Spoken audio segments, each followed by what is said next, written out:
Boa tarde! Estamos aqui em mais um capítulo do nosso podcast, o nosso GingaCast, e agora apresentando Volney Nazareno.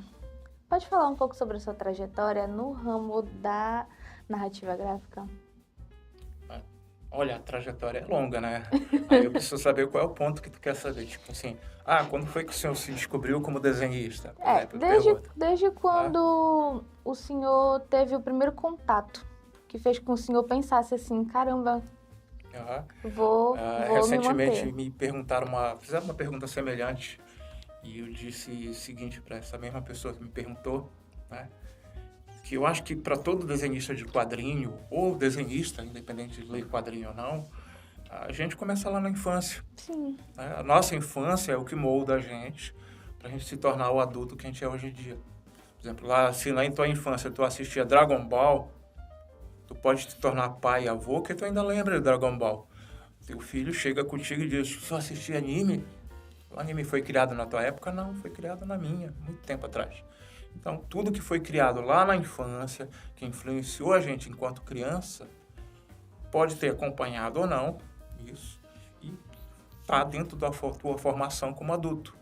Eu, quando criança, eu tinha leituras. Né? É uma época que a gente não tinha internet, é uma época que era mais ingênua, que a gente brincava na rua, que tinha menos violência, enfim. É uma opinião minha, mas eu acho que tempos assim muito melhores ainda para se viver. Então, na minha infância, o que eu tinha era quadrinho. Eu lia muito quadrinho direto. Eu lia Disney, eu lia Hanna-Barbera, que tinha naquela época. Eu assistia muita TV também. E todas essas coisas que eu fui vivenciando na minha infância foram me acompanhando a adolescência até chegar à idade adulta. E quadrinho, meio que assim, foi a base para mim, junto com a literatura que envolvia coisas como fábulas de Esopo, contos de literatura, por exemplo, 20 Mil Léguas Submarina, Sim. A Volta ao Mundo em 80 Dias, né? Ilha Misteriosa, enfim, tem contos assim da literatura e quadrinhos juntando tudo isso. Foi criando coisas que me incentivavam a querer desenhar, e de desenhar a ler, e uma coisa foi puxando a outra para formar quem está aqui na tua frente nesse momento. Durante essa trajetória, assim, na infância, essa paixão pelos quadrinhos, ela se desenvolveu mais de acordo com a sua formação ou não? Quando o senhor entrou na universidade, o senhor já trabalhava com narrativa gráfica? Olha, como eu já disse, eu já sou coroa, então eu acho que diferente da minha época para os dias de hoje, os jovens hoje têm uma oportunidade muito maior a entrar na universidade, sabe, através de cotas, através de escola pública, enfim. Eu até fico meio revoltado quando eu vejo um jovem que diz que não tem interesse em ir para a universidade, porque no meu tempo a gente tinha que encarar vestibulares assim, contando a quantidade de concorrência que tinha. Hoje tu tem um Enem, né, para isso, e tem um preparo muito melhor do que para aquela época. Então eu não sonhava em ir para a universidade. Eu faço parte de uma geração que a gente pensava só em trabalhar, viver a vida, sem estar se projetando à frente. Eu gostava de desenhar, mas era aquela coisa para criança. Pensava em ser desenhista? Não pensava nem em questão de ser profissão, não pensava em nada. Viver a vida normalmente. Leitura, para mim, era uma coisa que enriquecia o meu dia a dia. Sim. Sabe? Uma coisa assim legal de saborear. O quadrinho ele te faz viajar, então eu tinha essa coisa de viajar bastante assim na minha imaginação. Desenhava, fazia um desenho aqui, outro ali. Agora, para pensar enquanto profissão, isso só veio à tona mesmo muitos anos à frente. Eu fui de tudo, eu fui zelador de escola infantil, fui porteiro, fui menino de supermercado, fui atendente de videolocadora. A minha videolocadora acho que era uma das piores que tinha lá em Coração, onde eu moro. Não entrava ninguém de dia, então eu passava o dia todo desenhando. Enfim, vários empregos que não tinham nada a ver comigo. Um dia assim, do nada, aconteceu alguma coisa na minha vida que eu pensei, eu preciso fazer uma reviravolta na minha vida, né? E como diz, a gente chutou o balde. Aí eu parti para o lado da arte-educação. Da arte-educação eu acabei indo parar em outros empregos que tinham mais a ver comigo, tá? E disso acabei, de alguma forma, adentrando o mercado de quadrinhos também. É claro, se tu me perguntar o que é que me influenciou isso, principalmente as amizades, né? Eu conheci vários amigos lá em Coraci, que eu tenho até hoje, no dia de hoje, que eram pessoas que curtiam as mesmas coisas que eu. Por exemplo, se tu gosta de rock e tu encontrar parceiros que gostam de rock, Sim. tu vai criar um laço de amizade com essas pessoas, um laço de afetividade. Por quê? Porque vocês têm gostos semelhantes. Pertencimento, né? Isso. Aí eu procurava para esse tipo de grupo também. Eu acabei conhecendo o Carlos Pou, que é um grande desenhista Sim. de Coraci, o Fernando Carvalho, que também é de Coraci. A gente fez um círculo de amizade lá e esse círculo nunca se desfez. A gente curtia quadrinhos, a gente curtia desenhos, né? A gente falava muita bobagem, curtindo a juventude, a adolescência. Um dia apareceu uma oportunidade de ir mais além, que foi o caso do Belém Imaginária, que tu vai ver ali, depois a gente vai falar de peito. Sim. Tá? Mas já adulto, por volta dos meus 40 anos de idade, eu estava trabalhando dentro da SEMA, Secretaria Municipal de Educação Ambiental. Sim. Tá? E lá eu tinha um amigo que ele resolveu entrar dentro do curso da UFPA, não me lembro bem qual curso. E eu perguntei para ele simplesmente isso assim, vem cá, tu tá com 40 anos de idade, né? Tu vai tentar a universidade agora, isso não é mais difícil. E ele disse o seguinte, tu tem vontade de entrar na universidade? Eu tive muita vontade na minha adolescência, mas eu troquei a adolescência pelo trabalho. E ele disse assim o seguinte, nunca é tarde para isso, né? Se tu queres ir para a universidade, te aconselho o seguinte, dá 2 passos para trás, para depois dar 2 passos para frente. O que eu entendo com essa frase que ele me falou, que me marcou naquela época, que tu tem que dar 2 passos para trás para ver a tua vida como ela está e poder ver o teu futuro. E eu decidi naquele momento que eu queria fazer artes visuais. Fiz, passei de primeira, né? E eu vou te dizer que o meu curso de artes visuais assim, não tem nada que me arrependa. É coisas que eu tinha que viver mesmo naquela época. Tá? Entrei no curso de artes visuais, me formei em licenciatura e bacharelado. Sim. E dei continuidade à minha vida de desenhista também. Então, estou tentando equilibrar até hoje as duas ao mesmo tempo. Tem hora que eu estou dando muita atenção para o professor e tem hora que estou dando muita atenção para o desenhista. Sim. Mas quando eu dou atenção para um, falta para o outro. Se eu começar a dar atenção muito para o desenhista, o professor cai. Se eu invisto muito no professor, o desenhista fica para trás. É assim. Muito bacana, assim, parar pra pensar nessa trajetória toda, né? Eu acredito que o senhor realmente precisou viver muitas dessas coisas antes de adentrar a área mesmo. Sim. Falando um pouco mais sobre as suas obras de Belém Imaginária, em específico. Tá. Antes de chegar aí no Belém Imaginária, ainda falando de rotina, né? Sim. Como eu te disse, eu tive um ponto de virada. Peguei empregos assim que não tinham nada a ver comigo. Desde menino no supermercado até atendente de videolocadora. Enfim, empregos bem ruinzinhos mesmo. Então eu fui batalhar na área de educação. Na área de educação, eu tentei alçar ainda mais, ainda como eu falasse agora há pouco, pertencimento, fui procurar por pessoas que trabalhavam também com desenho em Belém. Acabei conhecendo o pessoal do Ponto de Fuga em Belém. Eu não tenho, assim, uma ligação direta com o pessoal do Ponto de Fuga.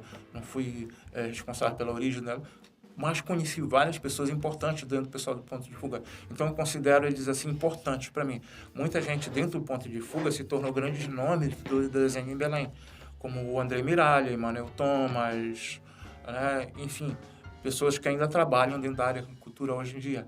E essas pessoas meio que assim acabaram servindo de degrau para me subir mais um pouco ainda no que eu queria, né? Essas pessoas, como estavam trabalhando com cultura no dia de hoje, acabavam lembrando de mim, olha, tem um Volney que é de Coraci, desenho, etc. Sim. E me chamavam para trabalho. Um dia eu fui chamado para trabalhar numa animação que provavelmente tu pode reconhecer, um dos primeiros desenhos animados que foi criado em Belém, que é A Onda, Festa na Pororoca. Sim. Tu já assistiu? Já. Pois é, se tu der uma olhada nos créditos subindo lá, tu vai ver lá assim, entre os créditos, 3 letrinhas, Ney. Foi que entrou nos créditos. Me trovou o Ney, né? do Cássio Tavernar, Sim. e aí entrou lá Ney. Caramba! O que aconteceu? O Andrei Miralha, naquela época, precisou de um auxílio e me chamou para ir lá no Cássio. Nós tínhamos todos feitos a primeira oficina de desenho animado aqui em Belém pelo Anima Mundi, que veio para Belém e fez uma oficina de desenho animado aqui. O pessoal, ninguém conhecia assim ao certo o que era o desenho animado. Sabia como funcionava um desenho animado, mas ninguém tinha um conhecimento um pouco mais técnico. E aí, aquela turma que foi formada de poucas pessoas, a gente lembra o nome de todo mundo. Pô, tu tá fazendo desenho animado, bora chamar os fulanos que participaram. E eu fui chamado lá para a Onda Festa da Pororoca. Experiência magnífica para mim.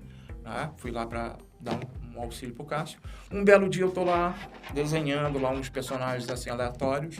O Cássio passa por mim lá e diz assim, olha, legal esses teus personagens. Eu acho que isso aí dava um bom quadrinho, ou dava uma boa animação, algo assim que ele falou. O Cássio estava produzindo essa animação através de uma bolsa que existia aqui em Belém, que era a Bolsa de Pesquisa e Experimentação Artística, tá? Que era uma bolsa artística dada pelo governo, em que tu tinha 9 meses para produzir algo e apresentar o resultado no final dos 9 meses. Eu fiquei sabendo dessa bolsa e pensei, por que não? Né? Antes, ainda teve um outro amigo que me convidou também para o projeto, só que não andou bem o projeto dele. E eu pensei, para que eu vou andar num projeto com outras pessoas se eu tenho assim, pessoas que eu conheço há muito tempo, que eu confio, que são amigos, que no caso era o Cássio, era o Carlos Pou e o Fernando Carvalho. E eu pensei, vou fazer essa proposta para eles, vamos tentar. Só que eu ia entrar com uma ideia de livro ilustrado. Apesar de conhecer bastante quadrinho, né, esse meu outro amigo, ele também ia entrar com uma proposta de quadrinho. Aí eu pensei, pô, não vou fazer uma concorrência, eu vou entrar com livro ilustrado. Só que o meu amigo Carlos Pou diz assim, tu entende alguma coisa de livro ilustrado? Tu já fizesse alguma coisa nessa área? Não, tu faz quadrinho, cara. Eu chego com o Fernando, pergunto pro Fernando a opinião dele, ele diz a mesma coisa. Que a gente resolve criar, né, uma equipe para trabalhar, cada um de acordo com uma área. Acabei criando naquela época o Belém Imaginária. Quero deixar claro, né, que o Belém Imaginária ele não seria o que seria se não fosse o nome das pessoas que eu estou citando agora, como Carlos, como Fernando, como o próprio Antônio Oliveira, que eu vou citar mais tarde também, né, dentro do Belém Imaginária. E a gente entrou lá, tivemos 9 meses, praticamente um ano, não foi 9 meses, foi um pouco mais do que isso, foi um ano praticamente para desenvolver esse quadrinho que a gente queria desenvolver dentro dos padrões europeus. Sabe, os franceses eles têm uma maneira diferente de fazer quadrinho. Então a gente queria fazer um quadrinho que tivesse a qualidade do que é produzido na Europa e que ia ser uma coisa inédita para cá. E que, principalmente, pudesse explorar muito da nossa cultura regional. Né? É por isso que até hoje o pessoal me enche o saco me cobrando ainda a publicação deste bendito material de novo. Sim. Muito bacana, olha, ver esse processo todo criativo, né? Sobre as suas outras obras também. Belém Imaginária foi a primeira, não foi? O Belém Imaginária foi assim o nosso ponto de partida. Cada um desenhava, fazia suas coisas. O Carlos lá estava tentando o mercado internacional de quadrinhos, ele é muito bom, a nível assim de Marvel e DC. Um cara que é bom pra caramba mesmo. E quando eu digo que ele é bom, eu não estou medindo palavras. Tá? O Fernando, ele é espetacular. Tá? Eu costumava dizer que se eu pudesse, eu tirava o meu braço aqui e colocava o Fernando para desenhar e pintar aqui. E os dois são fantásticos. Eu sempre me sinto pequeno perto dos dois, perto aqui do imenso talento que eles têm. Mas cada um tinha, assim, a sua particularidade, né? Cuidando da sua vida ali no momento. Só que a gente não via como um grupo ou como tipo, vamos cair de cabeça, vamos investir junto nisso, etc. Aí eu chego, eu sabia que o Carlos e o Fernando tinham uma marca que eles chamavam de Old House, Casa Velha, em português. Casa Velha. E eu disse, me empresta essa marca, posso usar? Eles disseram, pode, mas eu não quero em inglês, eu quero em português. E vai ser Casa Velha. Casa Velha é o lugar onde a gente se encontrava, que era a casa do Carlos, que era um barraco velho. O barraco, ele era assim, tortinho, sabe? Se tu assistiu um documentário do Vince Souza, que tem sobre quadrinhos, não sei se tu já assistiu, tem um desenho lá de como era o Casa Velha. Dava medo, sabe? Fio elétrico pelo teto, a casa era meio tombada, assim, desse jeito. E a gente costumava se reunir lá todos, assim, naquele ambiente de amizade, de brincadeira, de juventude e tal. E a gente usou a marca Casa Velha para nos identificar naquele momento. Tá? Vamos pegar o Casa Velha, vamos fazer o Belém Imaginária, certo? Noite do Belém Imaginária, sucesso. Eu fiquei extremamente surpreso, eu nunca imaginei que até os dias de hoje ainda ia estar me rendendo coisas. Sim. As pessoas saíram com sacolas de lá, ele foi para a Itália, foi para Nova York, Alemanha, um númerozinho assim de exemplares, acabou quebrando fronteiras no Pará e tempo, né? Aí o que aconteceu? A gente resolveu surfar naquilo que a gente tinha produzido. Primeiro a gente começou a trabalhar para agências de publicidade em Belém, grandes agências daqui. A gente chegava lá e dizia, olha, a gente fez esse material aqui e tal. Sim. E aí as pessoas ficavam assim impressionadas com aquele material. Servia como portfólio, servia como cartão de visita. E a gente começou a investir na publicidade um tempo. Deu um tempo, né? Entrou ao grupo na produção do Belém Imaginário, desculpa dizer, o Antônio Oliveira também. E posteriormente a gente estava tão empolgado naquele momento, que a gente pensou assim, vamos continuar. A gente investiu numa segunda produção, que foi o Encantarias, a Lenda da Noite, sim, patrocínio do Banco da Amazônia, tá? Que investiu na gente naquela época. A gente acabou lançando o Encantarias, que também foi um grande sucesso de venda naquele momento. E é a Beatles, sabe? Tem um tempo, a banda vai, toca, depois cada um tem que seguir seu destino. Tá? Eu queria muito ser professor, desde pequeno queria ser professor. Tinha esse sonho de ser professor de arte. Tá? Eu dizia, ou eu vou ser professor, ou eu vou ser desenhista. Acabei me tornando os dois. Aí eu resolvi entrar na UFPA, né? Me formei como professor. O Carlos foi tentar o mercado americano, o Fernando continuou trabalhando com freelance, mas o nome dele continua sendo muito conhecido aqui em Belém, no meio da questão de produção de desenho, colorização. O Fernando é pau para toda obra, né? O Toniel Oliveira também seguiu a carreira dele e cada um seguiu o seu rumo. Tá? Hoje em dia, eu sigo assim um caminho como professor e como desenhista, como eu te falei. Mas aí acabei me envolvendo em projetos paralelos, porque as pessoas meio que lembravam de mim. Só que eu passei muito tempo afastado, porque para ser professor, principalmente no nosso país, tem que ter investimento. Tu entra na universidade, tu pensa que é só tu entrar na universidade e estudar. Mas na verdade, tu tem que pagar o teu dinheiro do ônibus, tu tem que pagar um lanche para sempre durante o dia, tu tem que viver de uma mesada que a universidade ou o estado te dá, sabe, 350, 400 reais, dependendo do curso que tu vai pegar, né? Depois que tu te forma, tu tem que encarar a realidade do que é lá fora, tá? Do que é que o professor ganha ou do que ele tem que viver no mercado. Enfim, tem várias coisas que a vida real traz para ti. Então, essa vida real eu fui ter que encarar de frente qual é a vida real do professor. Mas enquanto isso acontecia, paralelamente, enquanto eu estava ainda como aluno aqui, acabei sendo resgatado pelo professor Ricardo Arada, que é daqui da UFPA. Né? Eu digo que ele me resgatou porque eu estava afastado dos quadrinhos. Aí ele me trouxe para o Africano Pai d'Égua. Ele queria fazer um projeto de quadrinhos. Minto, não foi nem o Africano Pai d'Égua, foi o Orientações Acadêmicas o primeiro. Tá? O Orientações Acadêmicas era aquele livrinho que tinha aqui na UFPA, não sei se ainda tem, que era de orientações acadêmicas para os calouros da UFPA. Quem quiser esse livro, ele está disponível na internet para download. Tá? Uma versão mais geek, mais jovem. Aqui, olha, o Ricardo fez, isso aqui é a criação do Ricardo, ele fez a UFPA como o mapa do Mário. Tá? Muito bacana.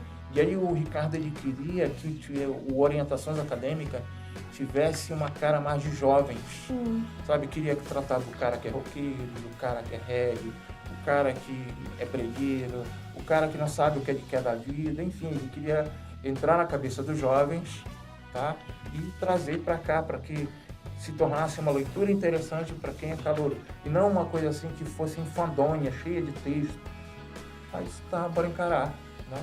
E aí, com o Ricardo, essa amizade que eu acabei criando com ele, encarei isso aí. E, posteriormente, veio o Africano Pai d'Égua, também ainda uma publicação da UFPA, que era para falar sobre os estudantes de intercâmbio que vêm da África para cá.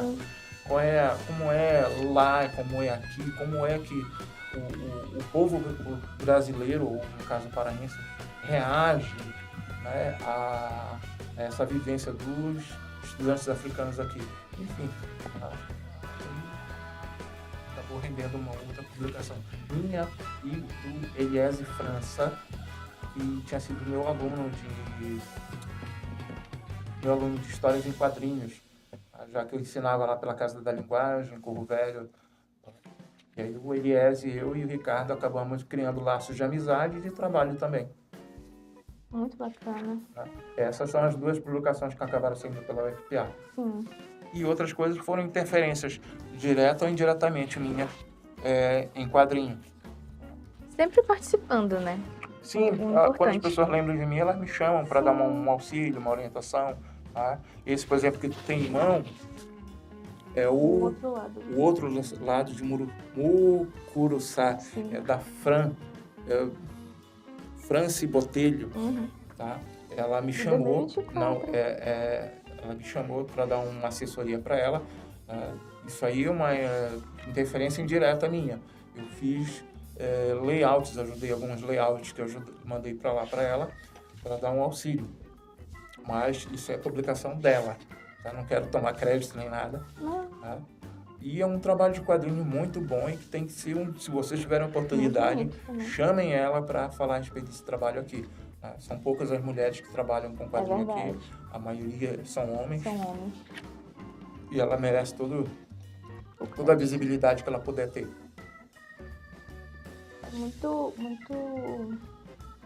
É um assunto muito recorrente aqui dentro do nosso projeto, né? A respeito. Nossa última convidada foi a Mandy Modesto. E ela falou bastante a respeito disso, de que, querendo ou não, ainda é uma área que é majoritariamente masculina. A gente não vê muitas mulheres, assim. A Amanda, ela não fazia parte desse mundo dos quadrinhos. Ela gostava de quadrinhos. Ela era colega minha aqui na FAV. E eu lembrei dela quando eu fui fazer um laboratório. O laboratório é diferente de uma oficina. Sim. Laboratório, tu já tem que entrar com algum conhecimento. Não pode entrar sem conhecimento. Então, nesse laboratório que aconteceu na antiga IAP é Casa das Artes. Sim. Casa das Artes fica ali ao lado da Basílica de Nazaré. Tá? E aí deram um laboratório pra gente, a gente tinha que desenvolver uma adaptação, que agora que eu vou falar aqui do menino que vem de Itaiara, uma adaptação literária, tá?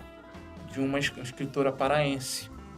Isso aí é com liberdade criativa. A gente teve permissão para fazer isso, tudo mais. Tá? Autografado. E aí a gente chamou algumas pessoas para trabalhar nisso. Tá? E a Amanda foi uma desses nomes que vieram para fazer isso. A Amanda chegou a ser meio insegura, mas aí depois ela disparou de uma maneira que eu estou muito surpreso e eu tenho muito orgulho de dizer que eu trabalhei com a Amanda, né, nesse período até os dias de hoje. É alguém que é muito respeitado e uma pessoa extremamente séria e conhecedora da área. A gente conversou também com ela falou bastante a respeito de que é uma área muito séria para ela, né? Que ela entrou meio assim, mas que depois ela realmente viu, olha, dá para ser uma coisa séria. Ela gostou do trabalho que ela estava fazendo, então foi uma área que ela realmente disparou. Foi muito interessante a nossa entrevista com ela também. Eu acho interessante quando eu dou aula de quadrinho, Casa da Linguagem, Corvo Velho por aí, ou mesmo na escola, né? As meninas, assim, no seu geral, que eu conheço, elas não se interessam por fazer quadrinho. Elas se interessam em desenhar, em ilustrar, tá? E isso movido muito pela leitura do mangá, dos animes. Talvez porque os mangás e os animes se aproximem mais ainda do mundo feminino do que do masculino. Isso. DC, Marvel, tu vai ver que tem a coisa muito de estar desenhando homens em fantasias, né, em roupas colantes, em aventuras. Então tem um ar muito eu vou usar a palavra machista, mas não é bem essa palavra, é masculino, né? Sim, é masculino. Isso. Né? Mulheres bonitas, corpos culturais. Já o mangá e os animes, eles exploram ainda o romantismo, Sim. exploram mais o emocional, o sentimento, o humor. Aí talvez isso atraia mais ainda as mulheres. Até o traço é mais suave. Então elas acabam trabalhando muito desenho, muito traço, mas não ficam tão atraídas em fazer o quadrinho. Mas só que em determinado momento, quem entra nesse mundo de fazer os quadrinhos acaba partindo para um caminho que vê que pode render profissionalmente, como é o caso da Elo Rodrigues, como é o caso da Amanda, né? E da Thay, enfim, outras ilustradoras e desenhistas mulheres que tem aqui na nossa cidade. Quando o senhor começou mesmo a trabalhar, hoje em dia, olhando assim, qual é a diferença que teve entre a produção da primeira obra e a da segunda? Entre a primeira e a segunda, mudou alguma coisa ali na forma como vocês se organizavam fazendo essa produção? Ou foi mudar só muito tempo depois, conforme as coisas foram andando? Pois é, eu tenho que te dizer o seguinte, enquanto a gente estava trabalhando lá no Belém Imaginária, primeira obra, Sim. é uma coisa assim que é o tipo de experiência que nunca mais aconteceu. Foi um ano. Trabalhar um ano com uma pessoa, ter que ver ela todo dia, toda semana, vai render farpas, vai render discussões, vai render brigas, sabe? Porque imagina só, todo mundo é desenhista, todo mundo quer desenhar. Então, a gente tem que lidar com os egos, tá? E tem que saber dosar para que a coisa aconteça, porque o que importa é o resultado. O processo é algo que vai rolando ali. O Belém e o Encantarias foram seguidos. Então, a gente trabalhou 2 anos seguidos, praticamente. Tá? Um foi em 2004 para 2005 e o outro, se não me engano, foi de 2005 para 2006. Depois, cada um seguiu o seu próprio caminho. Outra experiência como essa, do Encantarias e do Belém, enquanto o Belém foi, 12 meses, o Encantaria foi mais ou menos 8 ou 9 meses para ser Que foi o tempo da bolsa, né? Isso, né? Exigiu muito da gente e por isso são obras assim de qualidade. Desculpa a palavra, pode ser que eu esteja até me envaidecendo demais, inigualáveis. Eu nunca vi nada assim, ainda aqui no Brasil, um trabalho de 12 meses ou de 9 meses. Talvez por isso exista tanta cobrança em cima de mim. Sim. Hoje em dia, com a tecnologia, pintura digital, computadores, escanas, né, com uma formação melhor que a gente tem, esse trabalho de 12 meses talvez saísse em 6, talvez saísse em 4, 5 meses, algo assim. Tá? Mas é o tipo de experiência que não aconteceu mais. Aconteceu naquele momento e não se repetiu mais. Cada um seguiu seu próprio caminho, cada um fez. Não tive mais contato assim, com outra produção que eu pudesse dizer que exigiu tanto de mim quanto foi aquilo. O que está fazendo agora no momento, que eu estou retomando a vida de ilustrador de novo, é o projeto que eu tive aqui do sítio do Pica-Pau Amarelo, que eu estou tentando produzir, né? E aquele convite que eu tive para o Maurício de Souza para sair nos novos 50 do Maurício de Souza, né? Que eu ainda tentei resgatar um pouco. As pessoas acabam me categorizando um pouco por isso, por gostar de estar abordando coisas como uma Tinta Pereira, Curupira, por estar trazendo sempre essa coisa do regional. Sim. Mas eu acho que é também por conta da influência que eu tive muito na infância. Né? Eu ia perguntar a respeito disso, né? Porque é uma coisa muito presente em todas as suas obras. Regionalismo? O regionalismo, a nossa cultura mesmo, a questão das lendas. Pois é. Eu lembro que na época do Belém, uma coisa que eu discutia muito com amigos e tudo mais, eu me perguntava por que no Brasil não tem isso, é coisa de a gente aproveitar um pouco melhor a nossa cultura. Depois de alguns anos que eu comecei a ver isso, que parece que começou a ter um despertar melhor, para aproveitar melhor essa nossa cultura. Eles criam super-heróis ou personagens baseados na cultura deles lá fora. Sim, eu falo isso nos americanos, nos europeus, né? E aí eu achava estranho não aproveitar. A gente, quando é criança, por exemplo, tu vai pro interior Tu adora quando é noite que não tem energia elétrica na rua, um lampião só, e faz aquela rodinha e o pessoal começa a contar a história de visagem. Não tem. Começou a contar, o primeiro começa a contar uma história, quando vê o outro lembrou de uma história, e a gente começa a criar aquele ambiente, sabe? Mais sombrio, mais dark, sabe? Isso encanta a gente. Então, como não encantar dentro do quadrinho? Só que por quadrinho, a gente tem que adaptar para a cabeça do jovem dos dias de hoje. Por quê? Porque a gente tem ali um mercado que disputa com as séries de TV, com a Netflix, videogame, Instagram, Facebook. A gente tem uma concorrência muito grande. E o quadrinho, ele trabalha com a imaginação, Sim. sabe? Para quem gosta mesmo de ler. E me desculpe, o jovem está lendo cada vez menos hoje em dia, tá? Isso é uma coisa que me preocupa muito. Na educação, enquanto professor de arte na escola, eu vejo essa queda na leitura da juventude disparada. É bom que se haja umas reviravoltas na nossa educação aí mais à frente. Mas eu acho que o quadrinho seria uma grande solução para isso. E eu queria aproveitar essa coisa, sabe? Essas influências que eu tive. Fosse lá de mitologia, que eu gostava muito de mitologia, fosse de fábula, literatura, desenho animado, aproveitar tudo que foi influência para trazer para o quadrinho. Pra você ter ideia, até o Viagem de Chihiro, tá? Que é uma animação japonesa, eu aproveitei aí. Tem aquela bruxa lá do Chihiro que aparece, Sim. Ela influenciou a minha Matinta Pereira, influencia até hoje, né? E assim vai. Eu queria que um amigo meu disse que eu tinha criado um Alice no País das Maravilhas, só que amazônico. Amazônico. Isso. Lá tem um personagem que ele simplesmente acorda, sabe? Numa Belém que não é a Belém dele, é uma Belém imaginária, como diz o título. Deixa eu dizer que Belém imaginária é por falta de um título melhor na época. Não tinha, sabe? Aí eu não conseguia pensar no título, então é imaginário, é Belém, pronto, Belém imaginária. Fica essa frase. Aí a gente colocou Belém imaginária. Imaginário justamente porque a gente colocou a cobra que dorme debaixo da cidade de Belém, tá? Que não é especificamente só de Belém, tem várias cidades que exploram isso. A gente botou uma aparição rápida ali do Boto, como coadjuvante ali por trás. A gente botou a Matinta Pereira, né? E muito também da cerâmica. Enfim, a gente foi colocando o que a gente pôde ali no momento dentro de uma leitura que é gostosa de tu ler. Até eu me surpreendo quando eu pego isso para ler numa viagem de ônibus entre o meu mundo lá de Coraci e o centro de Belém, e eu leio aquilo ali dentro do ônibus e digo, caramba, eu escrevi isso mesmo, sério. Eu mesmo me surpreendo com o que eu fiz naquela época. Talvez outras coisas que eu venha escrever, ou tenha escrito, foi tudo influenciado por o que eu vivi na minha juventude e na minha infância. E eu acho que é isso.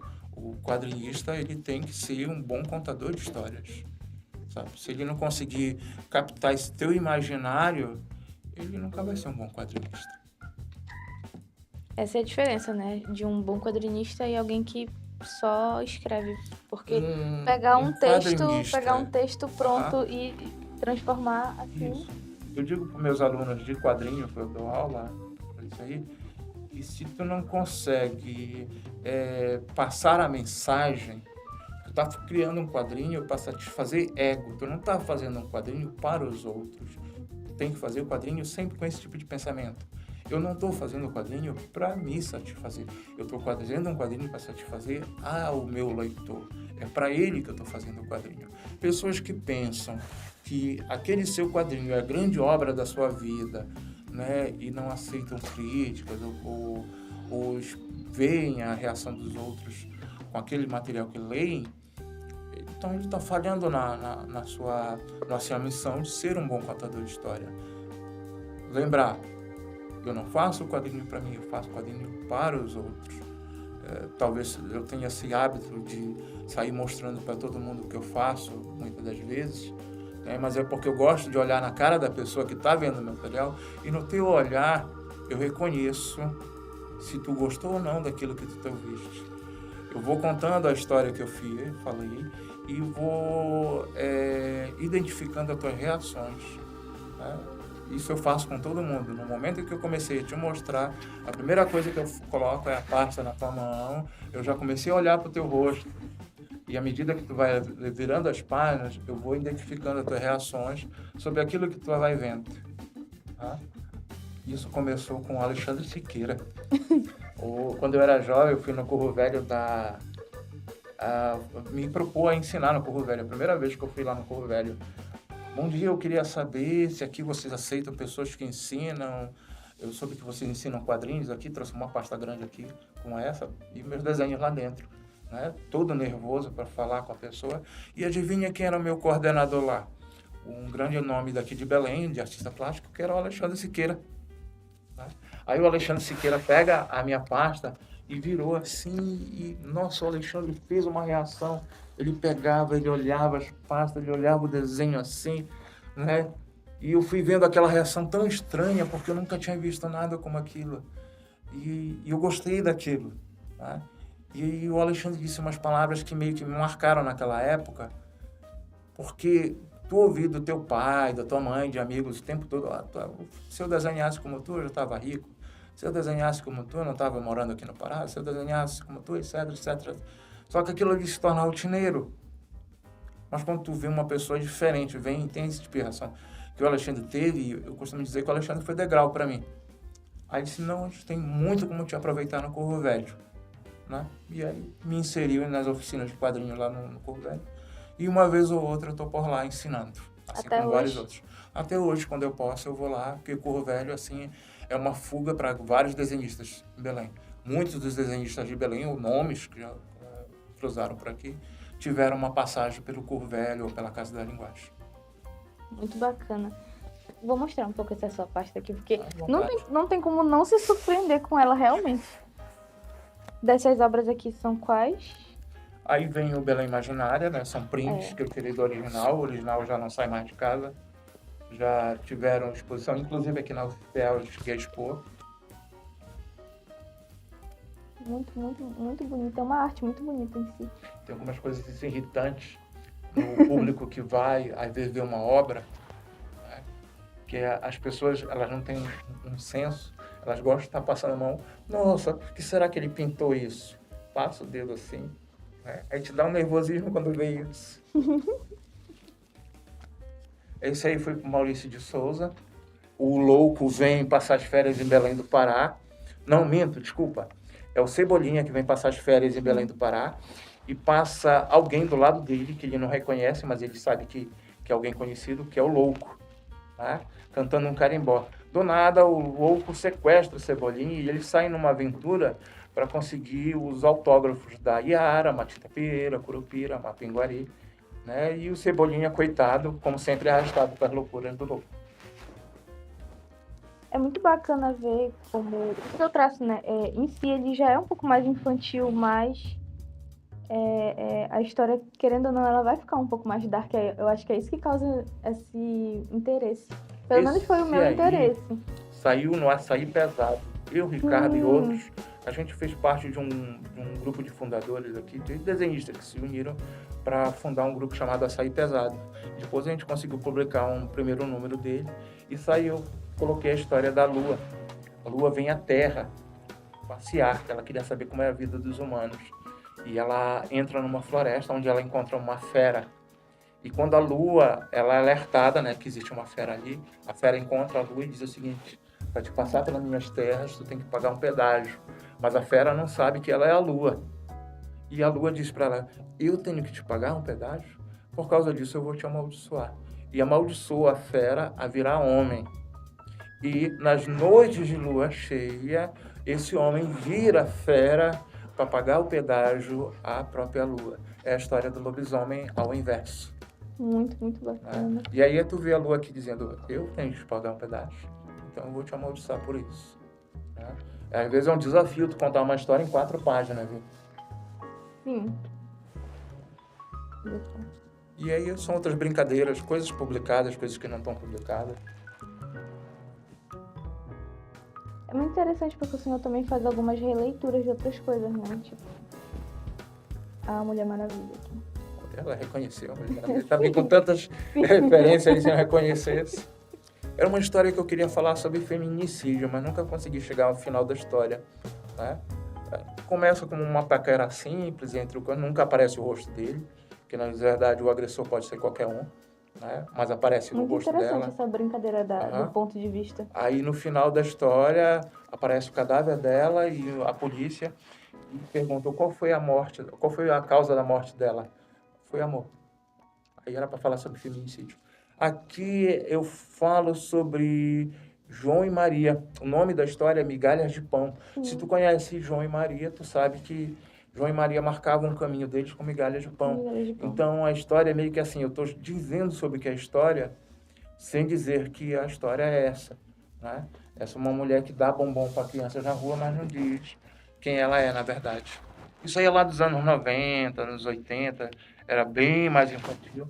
Tem gente que me cobra para me voltar a desenhar assim, só que meio que tá difícil, já fiquei com o dedo podre. Aí eu já não consigo mais desenhar dessa forma, eu acho. É um desenho mais infantil, mais fofinho. Sim. Querendo ou não, ainda é um traço que o senhor mantém, pelo menos um pouco até hoje, né? Dá pra ver essas influências, como vão mudando a questão dos traços. Sim. Muito, muito bonito. São artes muito bonitas.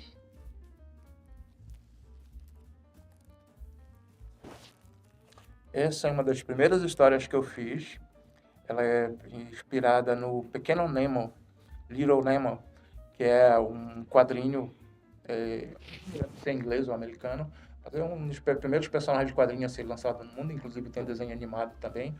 Tem uma versão em desenho animado que foi lançado pelo estúdio Ghibli há algum tempo. É sobre uma menina que acorda e vai parar dentro de um sonho, etc.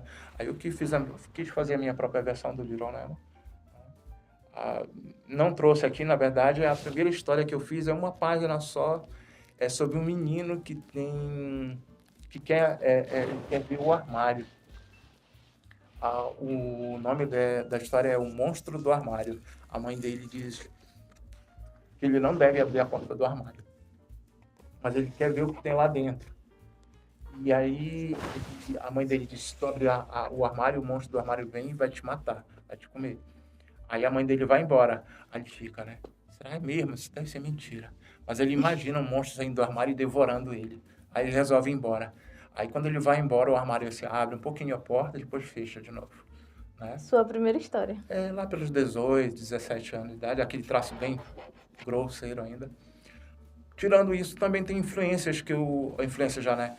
Teve coisas indiretamente que eu ajudei a fazer, como o Espíritos da Lua, ali, do André Siderfal. Não é meu a produção, tá? É do André Siderfal e da Ian, tá? Ian de Maria, que é um quadrinho de super-heróis. Ajudei a fazer o balão. Os balões. Isso, edições, assim.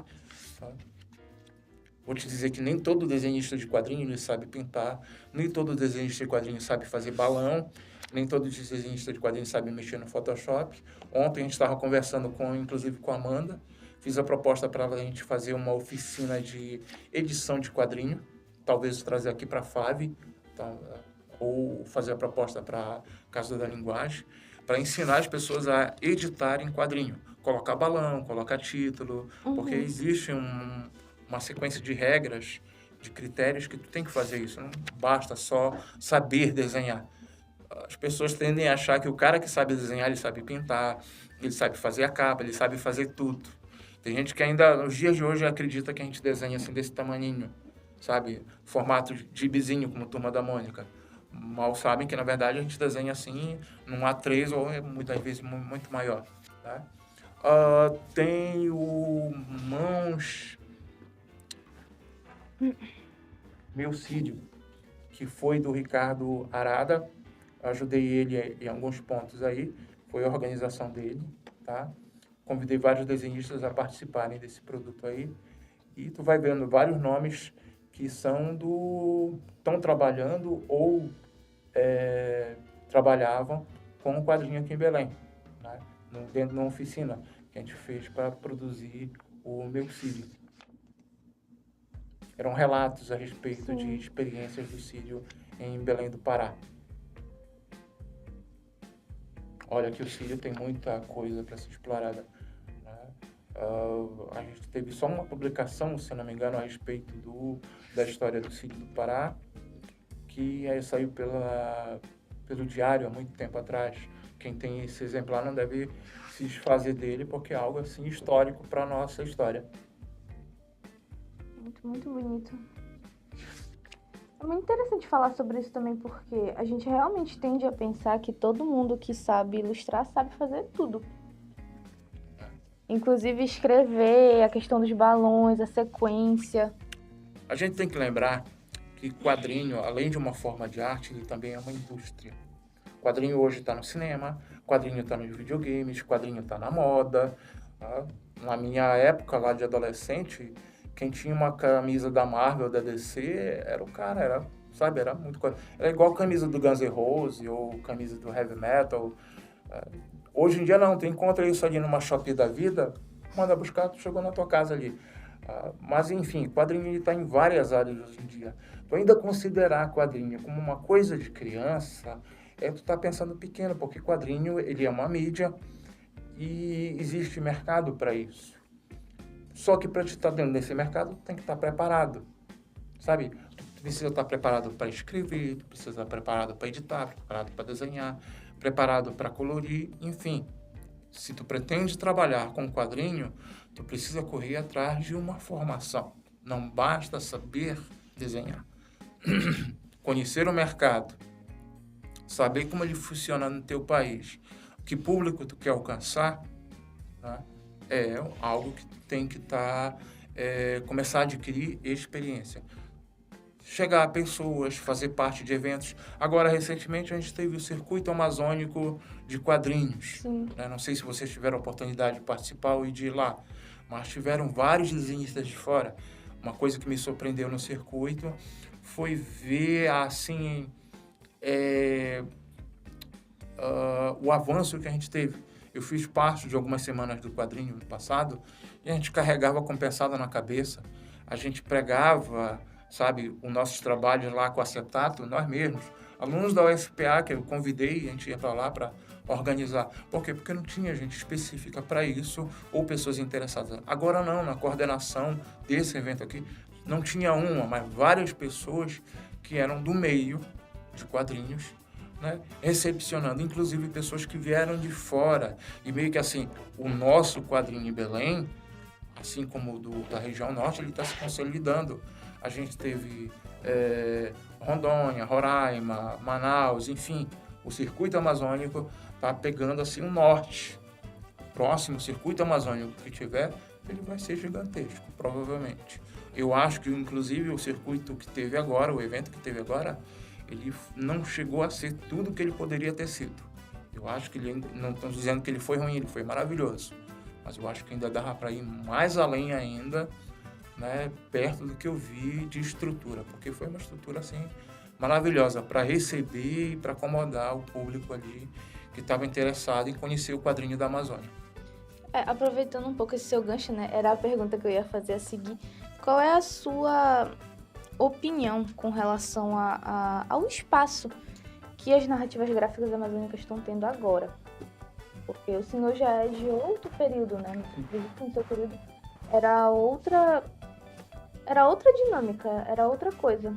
A gente falar de histórias em quadrinhos paraense, amazônica. Como é para o senhor agora essa diferença, essa questão, se a gente já está tendo mais espaço, ou se ainda tem muita coisa para caminhar?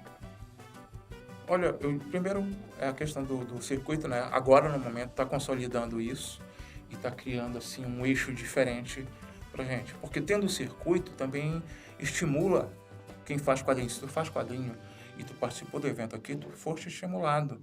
E aí tu pensar no que vem eu tenho que produzir para o próximo circuito. Eu tenho que criar vergonha nessa minha cara e vou desenhar mesmo. Para o próximo circuito eu estou com o meu produto ali, porque o pessoal do sul e centro-oeste está vindo para cá, né? A gente já não ia muito para os eventos que tinham no sul. Tá? Uns poucos nomes foram para lá participar de eventos. Primeiro porque tu sair do Pará, ou tu vai de ônibus ou tu vai de avião. E os dois vão acabar para quem tem que viver de arte aqui na nossa cidade é complicado. Na verdade, no país todo é sempre complicado. Tem que fazer um esforço muito grande de planejamento para poder viajar enquanto como artista. Tá? Mas aí o que acontece? Eu acho que a gente está tendo uma visibilidade, não só pelo circuito, mas por esse estímulo que a gente está ganhando para produzir. É o caso, por exemplo, da Thay, que foi premiada recentemente, no ano passado, com vários prêmios aí, pelo que ela produziu, que é Onde um Mal Habita, acho que é esse o título. Sim. Né? E, primeiro, o fato dela ser mulher, tá? Não sendo machista e tudo mais, Sim. isso aí serviu pra caramba para estimular, já que aqui a gente não tinha nomes de mulheres que se destacassem bastante. Mas o trabalho dela também puxa bastante da cultura. Então, já estamos tendo um pique aí. O Belém Imaginária, que no passado serviu para isso. Mas entre o Belém Imaginária e o que a Thay criou, a gente tem um vácuo muito grande de produções aqui. Há algum tempo atrás, eu fiz amizade com um desenhista de Manaus, e ele disse que tinha muita curiosidade de saber o que se produzia de quadrinho em Belém. E aí ele me disse o seguinte, frase dele, tá? Vocês em Belém parecem produzir quadrinhos apenas para vocês. Porque quando a gente vai pesquisar, a gente encontra muito só quadrinhos que falam sobre Belém Imaginária, ou Encantarias e tal. A gente sempre cai muito nisso. E isso foi há 3, 4 anos atrás. Esses 3, 4 anos atrás, é claro, o cenário está mudando.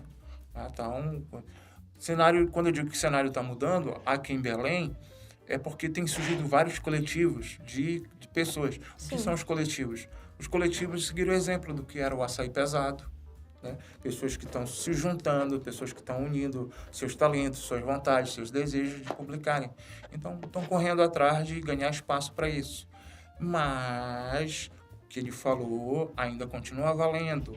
A gente produz muito para a nossa região. Tem suas exceções, como a Thay, por exemplo, que quebrou as fronteiras, ou o Belém também quebrou fronteiras? Tem. Né? Só que para te quebrar fronteiras, para te mandar quadrinho para fora do Pará, tem que ver que é um outro público, outras pessoas ali que, eles vão ter exigências de qualidade. Então, a gente precisa melhorar o nosso mercado e encontrar caminhos que a gente possa produzir e mandar para fora do Pará. Né? Inclusive, eu queria conversar até com certos amigos para ver se a gente luta, por exemplo, por um edital próprio para quadrinho aqui em Belém. Sim. Já existiram editais para quadrinho aqui, já existiram categorias, já existiram bolsas específicas para quadrinho. Então, o que está faltando? Se tem um evento aí de um circuito amazônico de quadrinho, o governo muito bem poderia abrir essa oportunidade e vários coletivos aí, vários artistas, para estimular esse pessoal a produzir, né? E ganhar nome. Isso retorna também em mídia, retorna em publicidade para a cultura daqui do Pará. E assim, para finalizar, o que o senhor poderia deixar como uma frase, como um estímulo para quem quer começar a trabalhar com quadrinhos agora, quer realmente passar ali de um passatempo, de uma paixão para fazer disso algo sério? Tá. Se tu não encontra quem te ensine, no momento eu falo isso, exemplo do que eu encontrei nas escolas públicas, Sim. Leia. Tá? Que adianta, por exemplo, um menino de escola pública, ele é apaixonado por Naruto, mas ele não sabe quem é o autor de Naruto. Ele é apaixonado por um One Piece da vida. Eu falo os animes porque os animes e o mangás é o que domina mais a cabeça da adolescentes hoje, seja um homem ou mulher. Né? Mas a maioria das vezes ele tá tão fascinado pela arte, mas ele não sabe nem o nome do desenhista ou o nome do autor, daquele cara que criou. Né? Leia. Por que ler? Porque ler tem que abrir a tua mente, tem que abrir a mente para o que é o mundo. Se tu não abre a tua mente para o que é o mundo, tu vai continuar sempre só no desejo, só no sonho. Segundo, inspiração. Né? Tua inspiração é anime, é mangá. A inspiração a gente não encontra só numa coisa. Tu encontra em vários locais. Tu pode encontrar, por exemplo, inspiração em mitologia. Muito dos heróis de hoje em dia, seja o Marvel, o DC, foi trazido da mitologia. Um Capitão América da vida é um Hércules, sabe? Lá na mitologia, esses heróis inspiraram os heróis que estão no cinema hoje em dia, em várias coisas. Então, se tu fica preso a só uma coisa e não tem a mente aberta para o resto da cultura no mundo, tu tá ali mantendo tuas coisas pequenas. Eu vou falar uma frase que uma menina uma vez me disse, uma grande desenhista, me falou, daqui do Pará. Ela disse o seguinte: Ney, desenhe pequeno, pense pequeno. Desenhe grande, pense grande. Então, para de desenhar pequeno e vai desenhar grande, cara. Sabe? Desenha grande. E quando eu desenho grande, é literalmente mesmo, sabe? Desenhar grande não é só tu pegar e sair das páginas de caderno para uma A3. Desenhar grande é tu pensar nisso como uma forma de vida para ti. Eu posso ganhar dinheiro, eu posso viver disso, sabe? Apesar de que tem famílias que ainda dizem que desenhista é coisa de vagabundo e tudo mais, né? Mas não, desenhar dá para te viver disso, dá para dar um futuro. Não é um caminho fácil. Vai ter que encontrar os teus caminhos, mas não é diferente de repente de tocar violão, quiser viver da música, da dança, do cinema, dos videogames, né? É uma arte. É uma arte como toda outra, é uma profissão como qualquer outra, e quem disse que a vida é fácil, né? Desenhe pequeno, pense pequeno. Desenhe grande, pense grande. Pensar grande é viver grande na vida. É isso aí. E é isso. Assim, nós finalizamos aqui mais um capítulo do nosso podcast. Foi uma honra receber o senhor aqui fazendo essa entrevista, trazendo suas obras. Porque, mais uma vez, enfatizando, o foco da nossa pesquisa mesmo é dar ênfase nessas obras que já estão crescendo dentro do nosso mercado, mas que ainda assim não tem tanta visibilidade como outras artes, né? Outras formas de arte. Então, eu agradeço muito a sua presença. O seu nome ainda é um nome que é muito lembrado, o senhor mesmo falou, ainda é um nome muito lembrado dentro do nosso meio, o senhor é referência ainda nisso. Então, foi realmente uma honra poder sentar e conversar com o senhor e ver muitos dos seus pontos de vista acerca da arte. Eu agradeço o momento de estar aqui. Tá? Muito obrigada, tá? Prazer.